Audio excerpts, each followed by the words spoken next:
They say your past defines you. That's a lie. Your past doesn't define you. It refines you. Welcome to the Mile Marker Mindset Podcast, where real stories meet real change. Hosted by Mark Keith, a voice forged by the miles and refined by the mindset. Shift your mindset. Shift your life. Let's go to work. Hey, good morning. My name is Mark, as you all know, and this is the Mile Marker Mindset Podcast. This morning, I have a special guest with me to talk a bit about human trafficking. He is on the board for Truckers Against Trafficking, something as truck drivers, a lot of us are quite familiar with, and it's definitely a good project. Antoine Sadler, Mr. Sadler, good morning. You are a tough guy to get a hold of, and again, we finally worked it out. How are you? All right, doing well. How about yourself? I know you lead quite a busy schedule, so I'm glad we got you on. Most definitely. It's always an ongoing process. Oh, I bet. There's never a dull moment. So why don't we start out, give a little bit of your backstory. Tell us a little bit about yourself. Okay. Well, like I said, my name is Antoine Sadler. I'm a driver with Walmart Transportation. I've been with Walmart for 21 years. I sit on the board of directors with Truckers Against Trafficking. That's awesome. What brought you to, what do you call it, TAT, just for short? Yes. Okay. So let's talk about the name TAT. So Yeah. everybody knows us as Truckers Against Trafficking, but since we work with law enforcement, the energy sector, and bus industry, the truckers part had to kind of play around a little bit because a police officer wouldn't say, I'm a trucker against trafficking if they're a police officer. So that's where we shorten it to TAT. We just call everybody a tatter. So we put that TAT word in there that covers everything. That's really funny, a tatter. That actually makes go. a lot of sense. I was just wondering where it came from. That actually makes sense, though, because not everyone's a trucker. And looking on the app yesterday, which we'll get to here in a little bit, but I did notice there's lots of different sectors it covers, which was really interesting to me. Yes. Yeah, it's pretty neat. It's pretty cool. So 21 years with Walmart. That's awesome. It's a long time. Long time. I will say, though, it went by really fast. I can remember just my first application back in 03, actually, and then a long story going into that, but a lot of back and forth. Back then, we had to pay for our own MVRs, so it was kind of a tough process back then to get on versus how we do it now. A lot of interviews and a lot of MVRs, and then a lot of cancellations on classes, but finally we got in the door. Awesome. Where'd you drive before Walmart? So I started my career in 1994. Started with a company called Burlington Industries, which was a private textile manufacturer, and started there in 94, but unfortunately in December of 2000, they closed their doors at my terminal here in Gastonia. So I became an owner-operator. So I had my own truck for a few years, and some things changed. So I decided to go back into the business world and ended up going to Walmart. Awesome. So you're truck driving, you get into Walmart. How do you get from Walmart driver to working with TAT to becoming on the board of TAT? What's that timeline look like? All right. Well, like I say, we started Walmart in 04. I became a Walmart road team captain in 2015. And at the end of 2015, I got a phone call saying, hey, you and another captain, you're going to work with this organization called Truckers Against Trafficking. Here's some information we need you to look at. And come January, that'll be your first event. You're going to work with them in Orlando, Florida. And again, at this point, like most people, never heard of the organization and checked out the information. And it was really interesting to see what was going on. And I will say, like I've said in many interviews, I was that driver that looked at things like this and would just turn a blind eye because I felt that was somebody making a bad choice in life and I didn't want to get involved. So I didn't have the proper training to reach out and maybe help somebody. Didn't know there was somebody in need. My first event, like I said, was in Orlando, Florida in January, and that pretty much changed my life by seeing and talking to different people there. It's very cool. I know when we talked yesterday, you said for our pre-interview, we're out here trying to deliver the message along with delivering freight. Most definitely. I guess that's true. That makes a lot of sense. We're the eyes and ears of the road. As you think about it, truck drivers are in all kind of different locations. I mean, you name it, we're there. If it's in the major highways, the back roads, the alleyways, the shipping docks, no matter wherever it is, there's a truck there.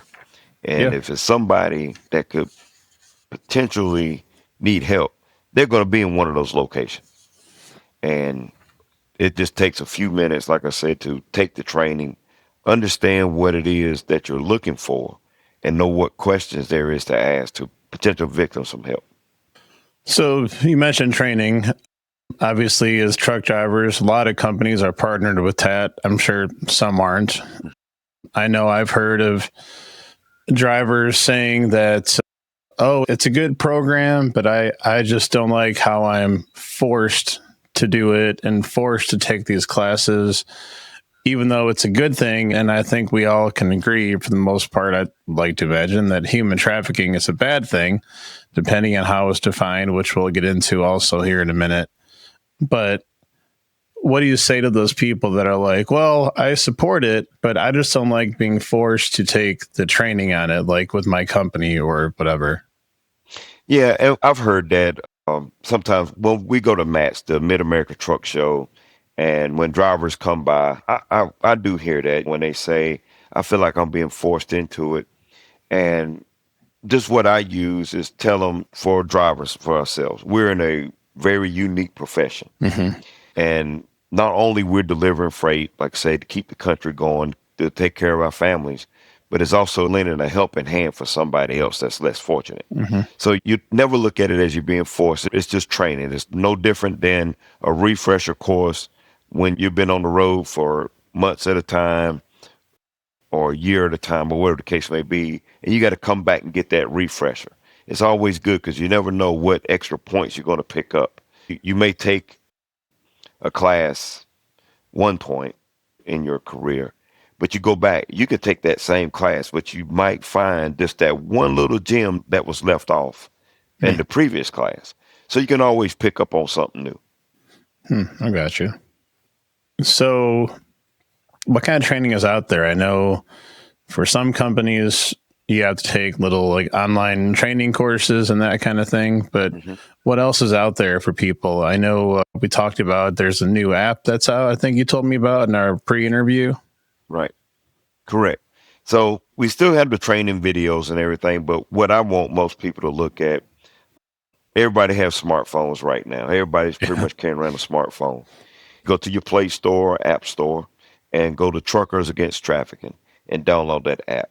There is tons of information on there from the very beginning, when TAT started back in 2009, and it tells their story, all the way up to the latest industry phone numbers for different states, different awards that we present, like the Harriet Tubman Award, when a person reaches out and helps a potential victim and gets them back to safety. You name it, it's on that app. And like I said, just download it, read, and take in everything it has to offer for you. And it'll help broaden your horizons on everything we got to offer. Do you have any stories you can share about maybe some of the people that were saved and how that happened? I know that's definitely something that's always good to hear about, especially knowing that you're taking these classes and maybe even forced to learn this stuff, but that actually does make a difference. It's proof to people that it really does matter. Yes. So I'll share a few things. Let's go on the very first event. I'll talk about what changed everything about me, and then I can tell you a few on some of the Harriet Tubman Awards. Yeah. But what changed it about me, my first event, again, this was a issue that I pretty much turned away from because I felt that somebody made bad choices in life or whatever the case may be, and I didn't want to be involved. But when I met, and I'll just keep it to these two young people that I met, they were abducted as young children. Now, at this point, they are young adults. And it was a brother and a sister. This crime, I know a lot of times we think it only affects our young ladies, but also our young men or young boys. And he told me a story where a lot of times the trafficker would bring people into wherever they were located. And for him to protect his sister, he would do these horrendous acts.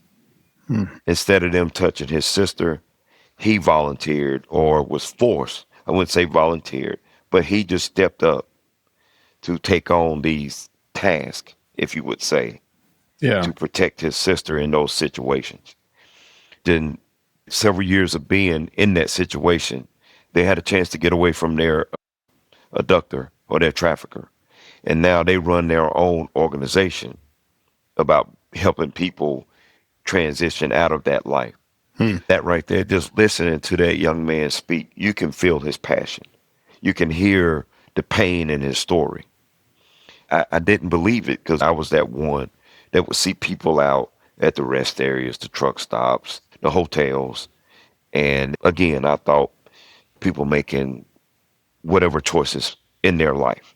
I didn't realize that they were forced into it and then was led to believe that this person, this trafficker, I'm the only thing you have in this life and you can only trust me. It was just an eye-opening experience that really started this journey for me. A recent Harriet Tubman winner, this right here was at a truck stop right here, local for me and you, right here in the Carolinas. No kidding. Yeah, and I'll tell you, it was in Florence at the Petro. Oh, wow. Yeah. Yes, so that hits home for both of us. Yeah. And saw a victim there. He approached this person, talked to him. Long story short, got them that needed help. And then it got to the point where the victim, she wanted to reach back out to that person just to say thank you. And that person that works at the truck stop there became the recent Harriet Tubman winner. And like I said, the story is on the app. I don't really want to go too much into detail Sure. with names and everything I here, understand. but the story is right there on the app where you see awards and everything, and you can read that story for yourself. And because I won't do it as much justice as if you read it yourself and you can see how powerful that was from him taking the training. Okay, because that is one of our partners, TA Petro, and their associates take that training. And with that training and understanding, he knew the right questions to ask and the right actions to take to help that person transition back into life. So the driver, No, this was actually a truck stop associate. truck stop associate happened to Yes. notice something that didn't look right, asked them the right questions, and was able to get that person the right authorities and save them. That's amazing. Definitely a good story. Correct. Yes. And that's the meaning of that training. Like I said, and some people may feel like we talked about earlier, well, I feel like I'm being forced into it, but just think about it's just a refresher. And it may, because we as people, we have a lot going on day-to-day life. It's a lot that goes on. And sometimes if you don't encounter those situations, that training will go to the back burner a little bit. Because if you're not using it a lot and staying up on current events, sometimes we'll table those issues. But that's the reason why we like to keep that in front of you and take the course. I don't know, it can be yearly, quarterly. I don't know how different companies administer their training, but just to keep that in front of you, it just keeps it fresh in your mind because you never know when you're going to run into that situation. That's true. So let me ask you this. Most people, in fact, like we talked about before, when I think of human trafficking, I think of that movie Sound of Freedom and how it was somebody went to a casting thing with their kid, thought it was a modeling gig at wherever state, wherever it was in the US. I don't recall. It doesn't matter. Let's take this conversation. But then the lady that seemed all professional ended up keeping her kid, trafficked her to other countries, and she was able to get saved on some island or however it works. I don't remember. It doesn't matter. But a lot of us think of human trafficking as you take your kid and they're kidnapped and then shipped off to wherever or shipped into the country for some sort of prostitution or pornography or that kind of thing. So can you define broader what trafficking is? Yes. And that is one form of trafficking. Over the years of talking to different people, we'll take it back to my beginnings again. Mm-hmm. Something I looked at, I thought it was just a personal choice. Yeah. Then when you find out it's something different. And then, of course, a lot of people lean on, well, it's a border issue. And they get trafficking and smuggling. They get those two crimes mixed up because they thinking that somebody being trafficked means you bring them across the border, which is smuggling. So trafficking is a crime against humanity, and smuggling is a crime against a country's immigration laws. Okay, so it's two different crimes. They can intertwine with each other, but it's two different situations. Okay, Interesting. most people that's trafficked knows they're trafficker. So it's not always the people are out, like a family is out, and then a little kid gets abducted, picked up, and taken away. A lot of times the trafficker is someone that person knows or trusts. It could be a family member, it could be a friend of the family that's using this particular person for financial gain. Well, Again, on the app, there's plenty of stories that ties into that. And along with our training, it shows just different red flags to look for when you would see somebody that's out. You could see somebody that's not making eye contact with you.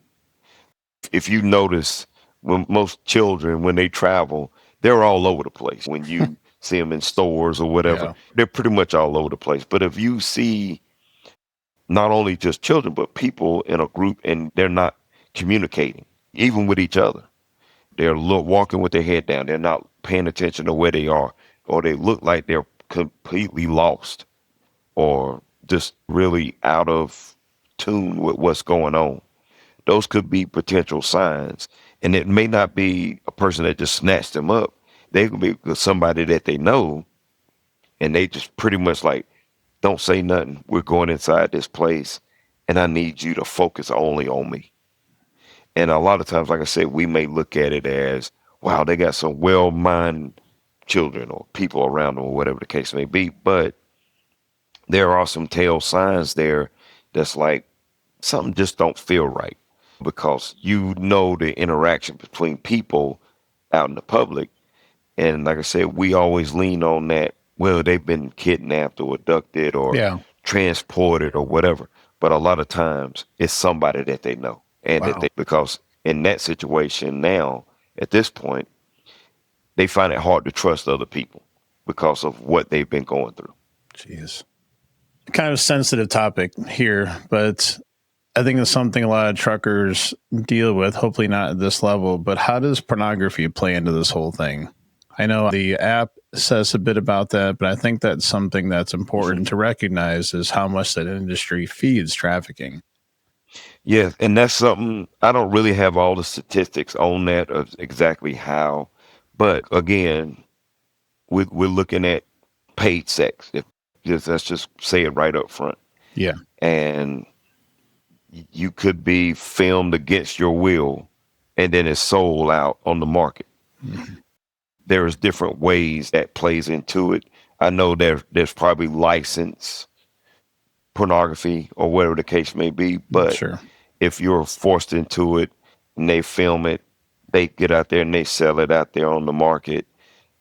It plays into that realm. It's just another means of income for these people. In this industry, you're talking trafficking as a whole. You're a multi-billion-dollar industry. Wow. You mentioned earlier, last time we talked at our pre-interview, about how some of the biggest trafficking events, for lack of a better term, are in fact big events like Super Bowl. I've heard is one of the biggest trafficking events there is, and stuff like that. How does that work out? Yeah. That's So something I if never you think thought of. about it, major events, a lot of people are coming to this one area, right? Yeah. So a trafficker sees, again, They only see dollar signs. They see potential ways to make money. And I can give you some other examples, but we'll use sporting events, concerts. Next year, FIFA is coming World to Cup the or area. something. Yeah. Yeah, the World Cup for soccer. So there's going to be a lot of major towns that's going to be participating. What we're doing now, we're working to mobilize with different organizations in those areas to try to get ahead of the curve here to get people on the lookout for potential trafficking situations. And like I said, again, it's just with the training because those are areas with a lot of people and you're so engulfed in the games or like I say, the concert or whatever the case may be. These traffickers are moving around in the crowds undetected because there's so many people. So it's not like if you say at a rest area where there's just a few people and they're sort of kind of easy to spot. Yeah. But in this, you got crowds and crowds and crowds of people that can move about the crowd and not even be noticed.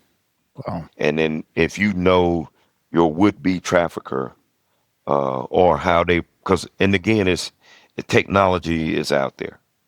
It's all on apps now. You got all kind of different apps, all kind of different ways of communicating that people buy and sell people. Wow. So it's basically modern day slavery. Wow. You're buying and selling people. It's horrible. And it's one thing about, think about this as a trafficker versus like a drug pusher. Once a drug pusher sells that drug, they got to go back and get more. But a trafficker can sell a person over and over and over again. And that's how they attract people by just whatever different promises that they make them. And once they take their mind, their body, and their soul, and they only trust that trafficker, they again. Gosh, that's horrible. What are some, I know there's training, but like if you could give top 3 things for people listening to this just to look for, maybe things to say, just some really, really easy things to remember just off the top of your head. What is something that you can tell people just to say, hey, this is just, keep this in the back of your head. What's 3 things that you could have people take with them, put in their back pocket? Okay. If you're out and about, and again, we can look at some of the signs. If you say, for instance, right now, it's starting to get cool. If you see somebody that's not dressed proper for the weather, very provocative, advertising, whatever the case may be, that's one of the signs. You can look at that. It's like, I just don't feel something is right. People not making eye contact while you're out in the crowd, not generalizing behavior as in a parent with a child and saying, hey, you make sure you pay attention to what we're doing. But you can tell the difference when you got a group of people and they're really not interacting with what the surroundings are. If you see someone that's trying to make some sort of gestures or anything that's trying to get your attention, if you were at a public location and you see someone that's trying to get your attention, they could be hand gestures, they could be head movement or whatever the case may be, but they're really trying to get your attention if they're with somebody else. If you're in a public location like a truck stop or a hotel, contact somebody and say, hey, I see something that's wrong. Call 911. That's the biggest thing that I advocate right now. Calling 911. That's to get the local authorities involved and see what's going on in that area. We actually have different numbers for different locations, different states that has like a crisis line or a human trafficking hotline that you can call and report different situations. So it's kind of like what I talked about before on the show and other episodes, where if you're in a situation, report it to the right people. Don't go interacting with somebody because you don't know who they are. You don't know who they have with them or what they have with them. So it's just better to report it to the authorities and just let them handle it rather than try and deal with it yourself, right? Like I said, I used to say it in a lot of the different podcasts and things I've done, but not unless you're walking around with an S on your chest. You don't want to go around and do stuff like that because you don't never know what these, again, they could be armed. Yeah. that if they can put a person out for capital gain, if they don't really have any personal care for that person, for their life, for their livelihood, they don't have anything for yours. Because Mm. you are trying to intervene in their, I would say, capital gain. You're trying to intervene in what they're doing to make money. So they're going to protect that as much as possible. So you don't want to intervene. Our law enforcement team also been through a lot of the human trafficking training, and Yeah. we got different task force and everything out there. They know how to approach. They know how to get with these people and make the proper arrests to get these people off the streets. It makes sense.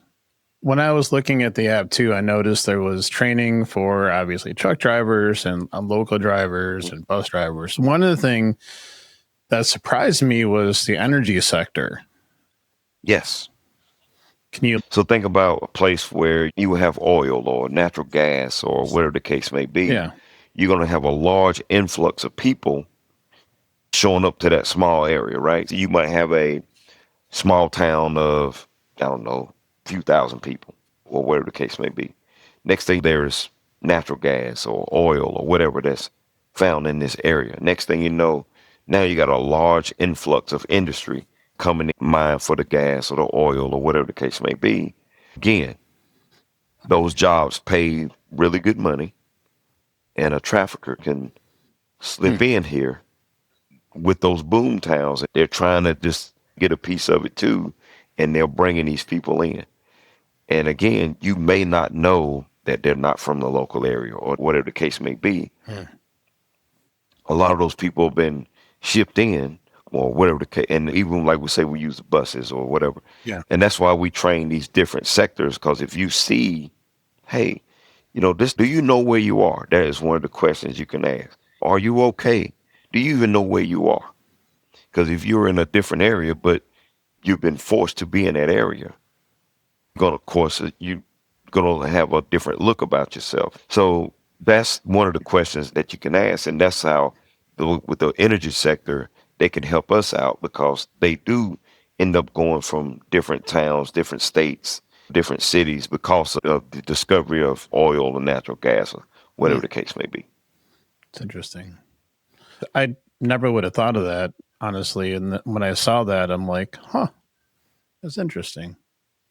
So thanks for explaining that. So I guess maybe it's safe to say whenever there's a large influx of people in a centralized area, there's a very high, not only likelihood, but probability that there's going to be a lot of trafficking going on, and therefore to be more vigilant if you're in that area and kind of keep your eyes and ears out.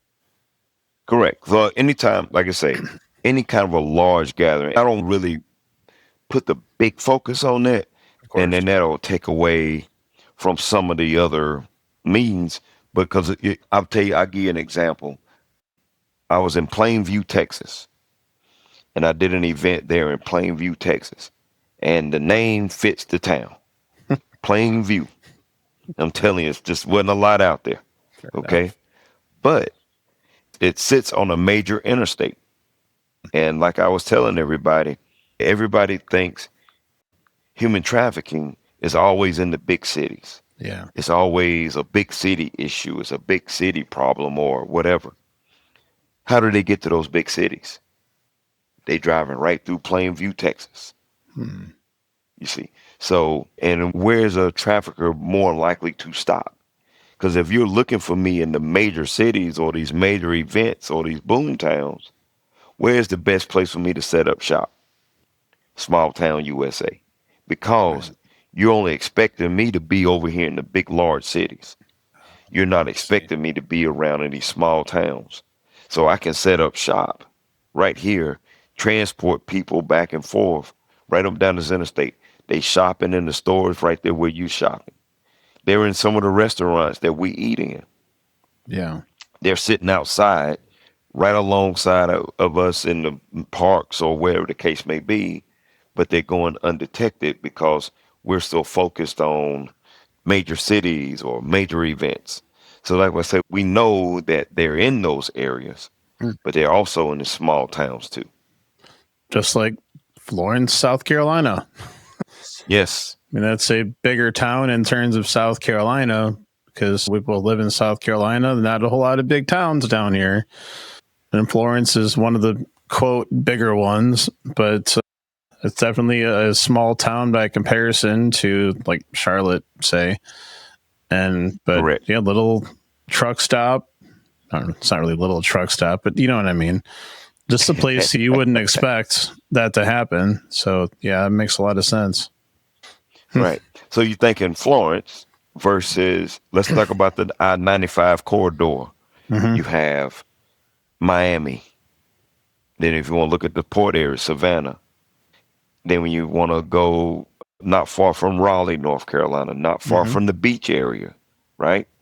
Then you get New York City, you got New Jersey, you got New York. Then you go up into the far northeast, right? So it runs from Maine to Florida. Who would pinpoint Florence, South Carolina, between Richmond, Virginia? Not naming cities, No, I get you.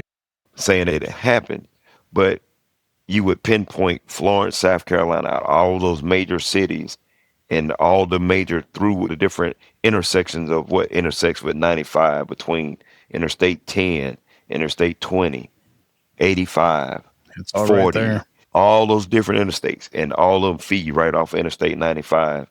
And yet, long and behold, we have an incident right here in Florence, South Carolina. So that's what we talk about. It's right there in front of you. You just have to take that time to look out for it. Oh, it's really interesting. Scary too, because you never know. Exactly. That is. So let's switch gears a little bit here. I know you mentioned the Harriet Tubman Award, another award I think you mentioned too. Want to talk about Yeah, those? well, like I say, so the Harriet Tubman Award is what we give out when you have someone that rescues that potential victim Yeah. and gets them help and get them back into society. Mhm. That's one of our biggest recognitions that we have. And like I said, we got those stories and everything right there on that. Yeah. What was the other one too? Oh, we give out to different organizations the Oh. TAT Awards. This past week, I was in San Diego for ATA MC&E, and we gave out the TAT Award to the Alabama Trucking Association for all the help and everything and support that they give to Truckers Against Trafficking. I will say last year at MC&E, which was held in Nashville, Walmart won the award for cool. our work around Truckers Against Trafficking. That's awesome. What's the Freedom Drivers Project? Okay. So the Freedom Drivers Project is a 48-foot mobile exhibit Yeah. that travels around the United States and Canada. Oh, cool. And it's just another way of bringing awareness to the industry. So our sponsors, and forgive me if I'm getting I think it's Diamond and above, the chance to have one sponsored event with the trailer. We also do community outreach with that trailer. You can park it at a community. People come through it, get a chance to read, see the videos, look at the different artifacts. We go to truck shows and then a lot of corporate like UPS, Walmart, FedEx, Ryder, just to name a few. Mm-hmm. And we park it at their facility. They get to walk through, look at all the different artifacts and read the stories. The stories are very powerful. There is one in there with a prescription bottle. And the story reads that the mother was selling her 12-year-old daughter Jeez. to a biker. That prescription bottle represents the medication of keeping that person sedated while they're out there with this biker being sold to these bikers, a 12-year-old daughter.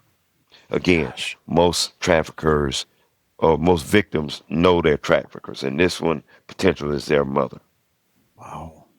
So, and that story is inside that trailer. And like I said, that trailer moves around. And again, on the website, on the app, you can actually Google Freedom Drivers Project, and you can see where that trailer is located. It's going to be throughout the year. There's different public events, I can say, like the Mid-America Truck Show. Mm-hmm. We're there a lot. And there's quite a few other events that comes up during the year that trailer will be parked at. Yeah. And I will link milemarkermindset.com/crisis. I have all sorts of other crisis stuff on there. I'll link to the website, and I'll try and link the app as well, and also in the show notes so people can find that and figure out how to help and that kind of thing. Get the word out. Yes. Most definitely. That's what we're here to do. And like I said, if I can just reach one person, it's going to be like a domino effect. Because as soon as they see the value and what's going on and what they're doing, hopefully mindset changes just like mine did.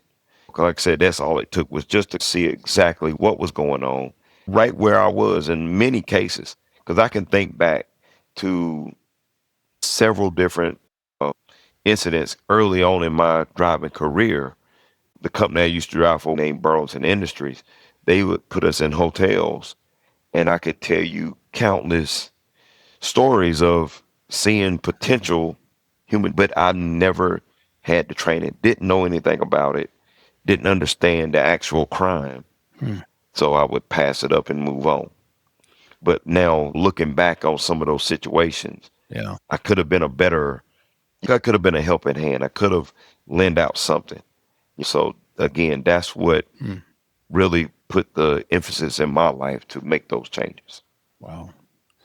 Like I said at the top of the show, I think a lot of people view, especially in a professional setting, like drivers, they think of it as just checking a box, right? Like, oh, well, okay, my company's a partner with TAD and I just got to do this training, get back on the road. But I think a lot of people don't really consider the impact it can have. And it's more than just checking a box. It's more than just doing what you're told and getting back on the road. You could Right. save someone's life here and help save someone from who knows what kind of horror. Exactly. And that's the thing. You just don't know people's day to day. Yeah. And like I said, these people, this is a life they forced into. Nothing that they got up one day and I think I'm going to sell myself for a few coins. Nobody wakes up and makes that decision. Here, especially when I mentioned technology, parents, and I tell you, this is one touchy subject when a lot of children, when they do come inside the trailer, I make sure I give them like a little PG or parental guidance disclaimer before they walk in, because there are some touchy stories on that wall. But what I tell them, especially the young people, I said, this is something I want you to really read, and then I want you to really think about what your parents tell you. Because we're telling you something that is very, very, very important for your livelihood. And a lot of things they see on social media for us, you might see somebody glamorize the flashy lifestyle. If you really look at it on social media, there's a lot of, I'm doing this or I'm here or whatever. And if that person feels like my life is not going the way I want it to, a trafficker, especially if they posting a lot of stuff saying I'm sad or I'm not living in the best conditions or whatever the case may be, a trafficker can pick up on that. They read these posts. They're out here scamming for people all the time. And they can promise you this glorious lifestyle that you're looking for. Yeah. And lure these people in thinking that they're going to get this lavish lifestyle because they see everybody else doing it and they don't have it. And that's where I always talk with parents saying, hey, monitor your children's social media. Make sure you know who they're talking to, who they're in contact with, because that could be a potential trafficker on the other end that's kind of coercing them to, hey, I can give you a better life. Fishing. I can give you this, the glitter, the gold, everything you're asking for. But what's the price behind that? What's the price behind that? And that's what they don't know. So that's why I always say when they get inside that trailer and read those stories, that's one of my speeches, or just one of my pleas, I would say, to the parents. And then also to the children. I said, listen, I get it. And I said, because I was once there. You might not believe it. I wasn't always old. I said, when I looked at my parents, you don't know what I'm going through. We know what you're going through. We know. We've been there. And that's why we try to tell you, hey, we're not saying this because we don't want you to experience life, but we want you to experience a good life. So it turns into a very good educational experience, not only for the parents, but the children as well. And like I said, it starts with that disclaimer, but at the same time, they get to recognize, yeah, the world is not always peaches and cream. So one of the things we keep talking mostly is children, but I'm sure it's not just children that are trafficked. I'm sure it's also adults too, I would have to imagine, men and Yes. women, Yes. not just Yes. women. So again, it's not just women, not just children. Like I said, we got a young adults.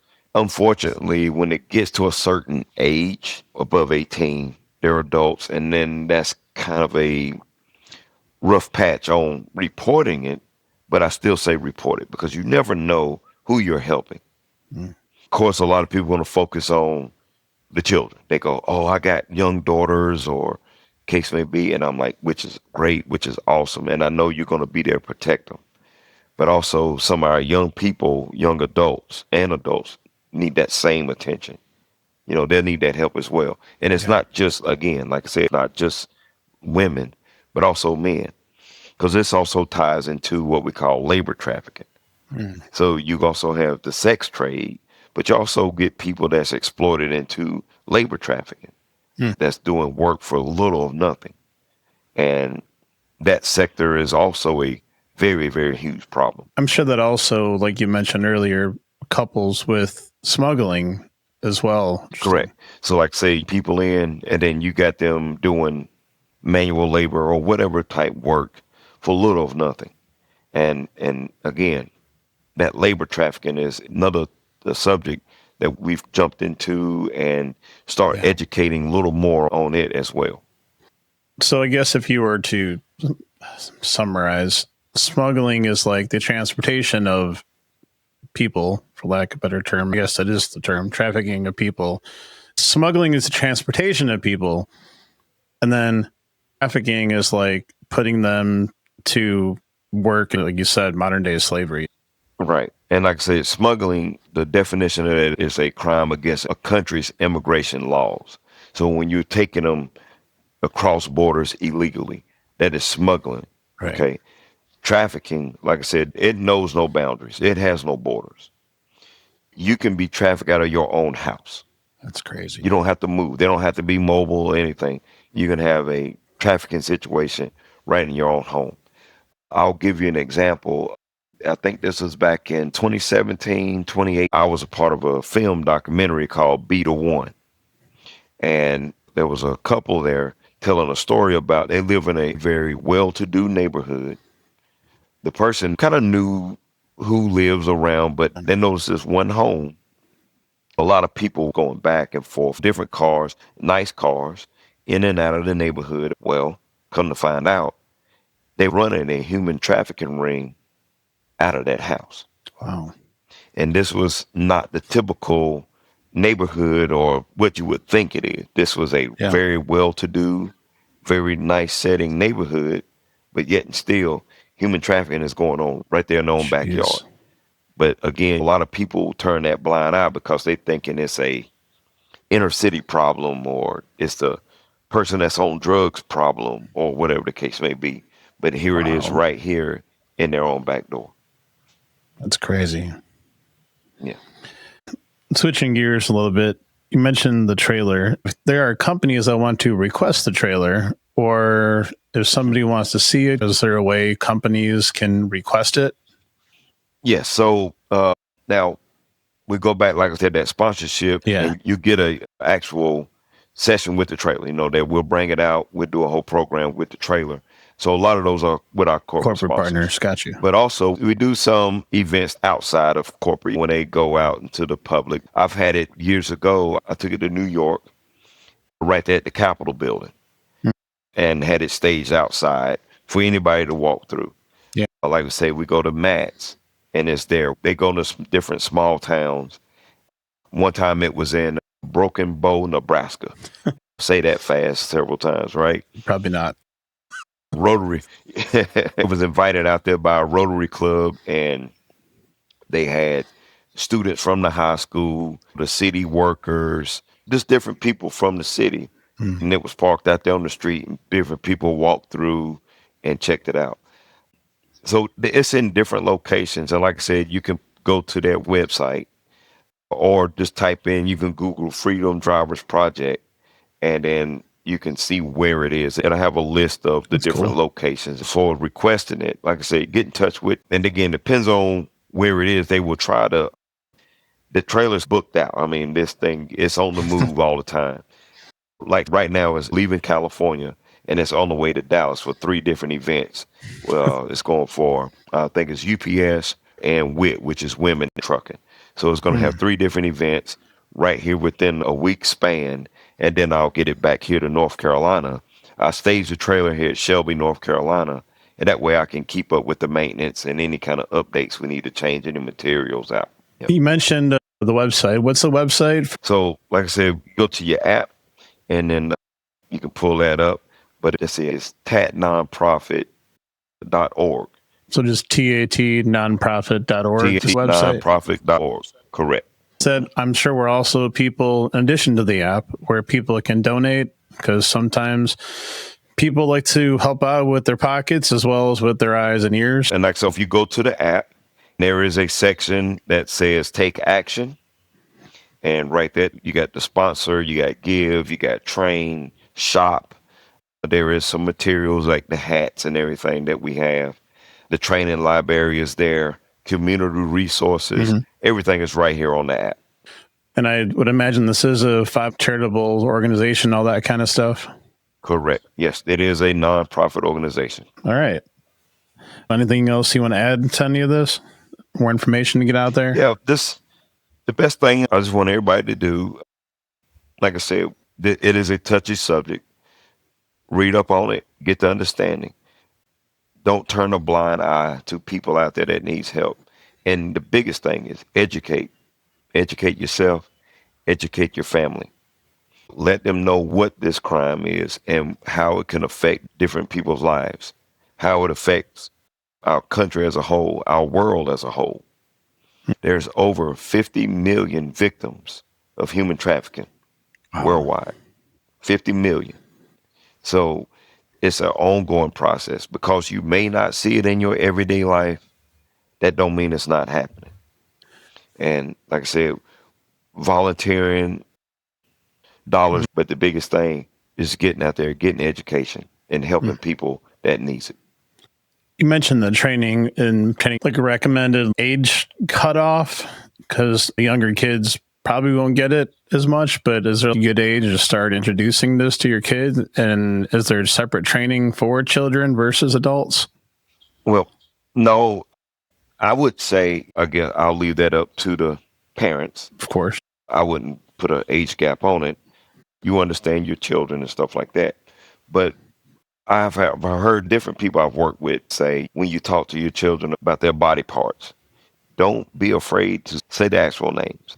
So that way, if they've been touched inappropriately while they're at school or preschool or whatever the case may be, they know what to say.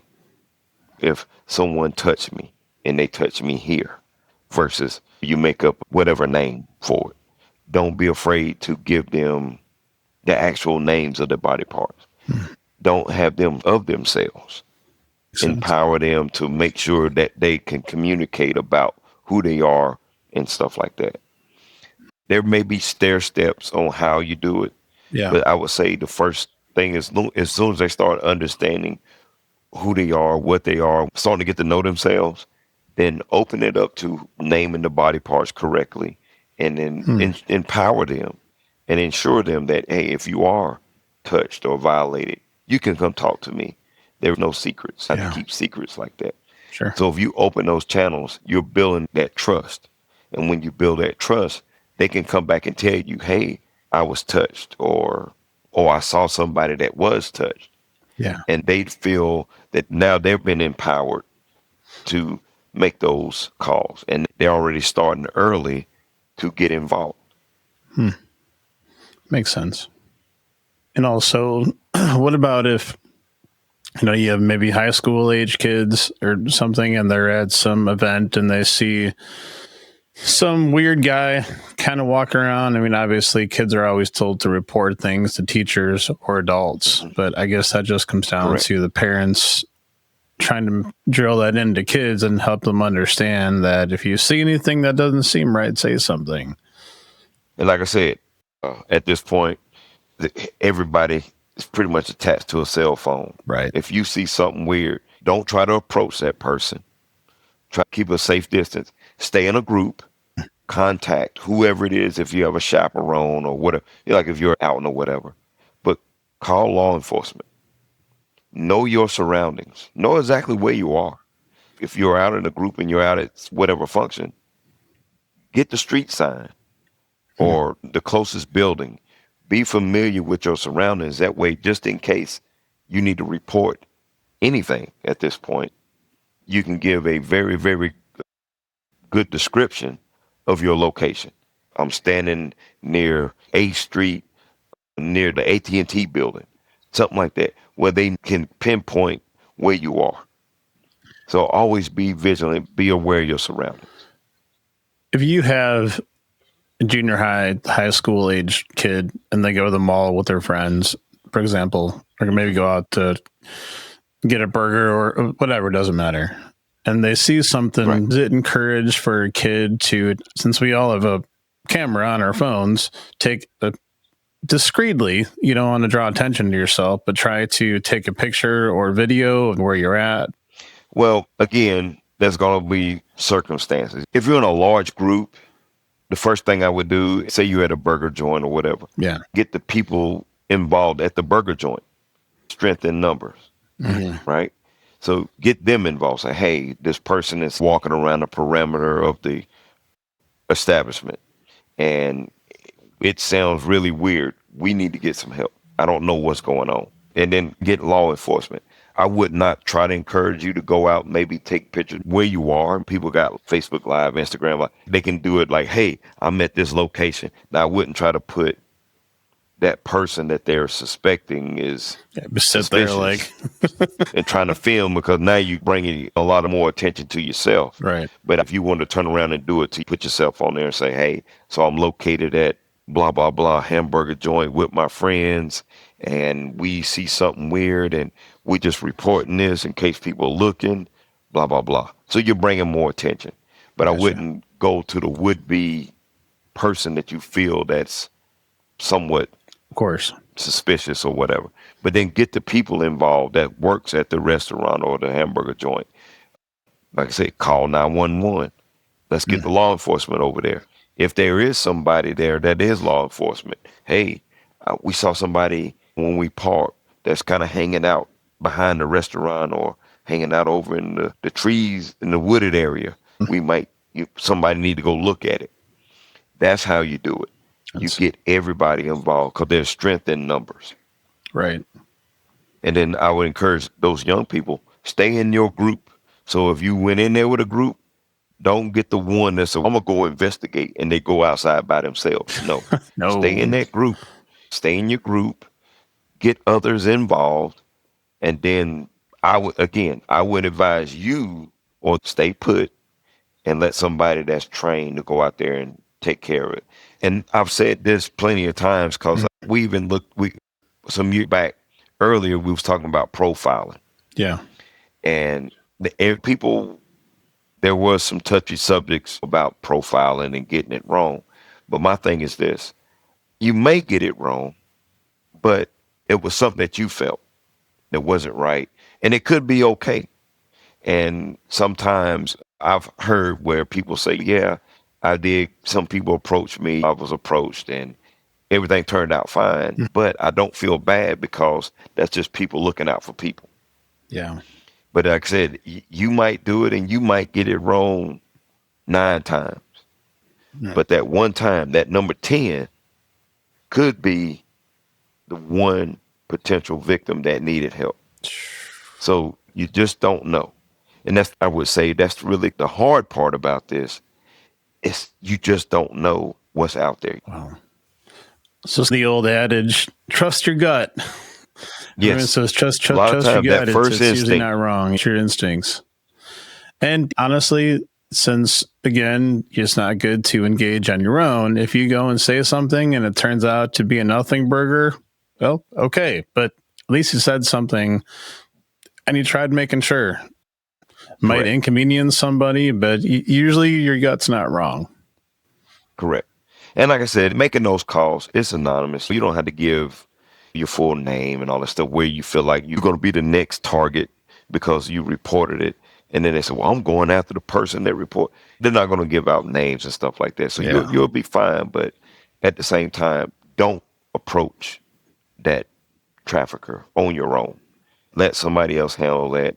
But you just do your part by getting educated and then alerting someone that's already trained and ready to go. So I know this is part of the training, but just a quick mention just for those who might be listening to this and maybe in this situation or might be in the future. You're at a truck stop, you park for the night, maybe the TA or a Petro there in Florence or the baby pilots, in Florence, wherever, it doesn't matter. Right. You see something kind of off. Is it best to say something to the people inside the truck stop, let the associates know, or better to call the police, better to report it in the app, or all the above? Yeah. So all of the above. So again, you see something in the parking lot. Yeah. So that's either one. What are your steps? If you want to call law enforcement right away, go ahead and do so. Then go inside. Let the people inside know, because they may not even know what's going on in their own facility. A lot of people with, like say, TA Petro, they are TAT trained. They may or may not know what's even going on outside their own facility. Mm-hmm. Then a group of drivers, if you're walking together, have them, hey, we got this going on. So you can get those people together. Oh, briefly, you said group of drivers, and then you froze for a second, I think. Yeah, I said, a group of drivers. If say you was walking together and you saw something, then you like, hey, again, don't approach the actual trafficker, but now you got a group of drivers. Let's make these phone calls. One can call the hotline, one call 911. One goes in and gets the truck stop attendants, the associates in the truck stop. Make it a group effort. And then the other one kind of keep watch on where they're going. If they're mobilizing around the truck stop or if they're parked back behind somewhere, they can get a full description of the actual trafficker. They can get the tag number of the vehicle that they're riding in, a description of the vehicle that they're riding in. You got to make it a group effort to see if you can put a potential stop to what's going on. But again, like I said, you just don't know what you're engaging into. Yeah. But you're getting engaged by making the right proper calls and Right. giving proper awareness to what's going on. Yeah. That's the best way to engage. Because everybody wants to be the hero until it gets killed. Exactly. So don't try and be the hero. Do the right thing. Make the call. Let somebody know that's trained how to handle it. That's smart. So again, TAT app. What's the website again? T nonprofit. TAT nonprofit. Yeah. TAT nonprofit.org. Okay. Again, I'll have all that linked on my website, milemarkermindset.com/crisis, along with all the other crisis, different hotlines and stuff on there, as well as in the show notes. Anything else any parting words there, Mr. Sadler? Oh, I just appreciate you having me on and appreciate your enthusiasm, everything about putting the word out about this horrific crime and what we can do in the trucking industry let's just say in society as a whole to combat this horrible crime. Absolutely. Well, please be on again, especially if there's some more stuff you want to talk about and put out there. Definitely love to have you on again. Oh, yeah, most definitely. All right. Thanks. All right.